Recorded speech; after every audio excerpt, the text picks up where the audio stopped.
Frère Daniel Youssef, permettez-moi de vous demander pourquoi vous avez choisi l'islam.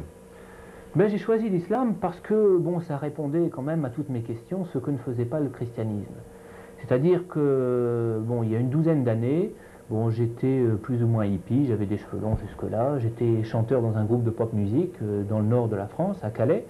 Et puis j'avais un désir ardent de voyager, parce que j'en avais marre un peu de tout. Je voyais que les gens avaient beaucoup ils prennent certaines habitudes, ils n'en changent pas, ils ne se remettaient pas en question. Ensuite, la religion, je ne connaissais pas, c'est-à-dire que je ne m'intéressais pas du tout à Dieu ni à la religion, parce que ça m'avait déçu depuis le christianisme. Le christianisme m'avait beaucoup déçu.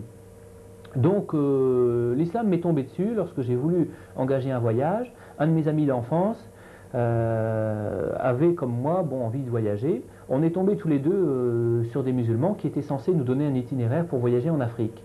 Et en définitive, ces musulmans nous ont expliqué ce qu'était l'islam. Alors au début, ça nous a quand même perturbés. Et puis moi je me suis dit, mais l'islam c'est la religion des Arabes. Et les Arabes, on les aime pas beaucoup. Alors prendre la religion des Arabes, c'était quand même très difficile. Donc j'ai quand même étudié cela.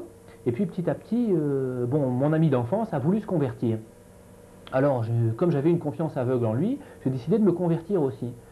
Mais ensuite, on était partis tous les deux quand même pour voyager un peu dans le sud de la France.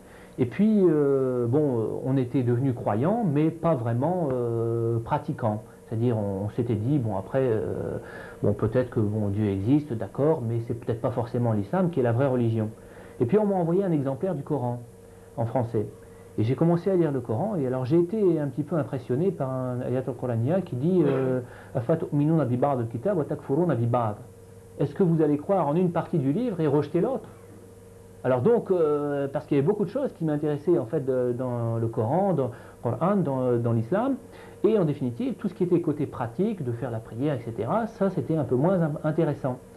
Et puis j'ai été donc tellement impressionné par ce verset que je me suis dit, il faut à tout prix, avant que je parte voyager, apprendre les rudiments de l'islam, connaître comment faire la prière, comment jeûner, etc., le minimum, pour pouvoir avoir les éléments suffisants pour pouvoir commencer ma vie. Alors j'ai été pris un petit peu au piège parce que j'ai commencé à approfondir les enseignements islamiques et ça m'a séduit à tel point que j'ai voulu faire des comparaisons avec d'autres religions, en particulier le christianisme, le judaïsme, le bouddhisme, etc. Et je me suis rendu compte que dans toutes les autres religions, il y avait des failles, des choses qui n'étaient pas, que la raison ne pouvait pas accepter. Alors que dans l'islam, j'ai bien cherché la faille parce que c'était quand même difficile de se soumettre à quelque chose qu'on ne voyait pas, parce que dans toutes les autres religions, il y avait des choses qui permettent l'adoration, soit chez les chrétiens une croix, ou chez les bouddhistes une statue, etc. Chez les musulmans, c'était sans rien, sans aide extérieure.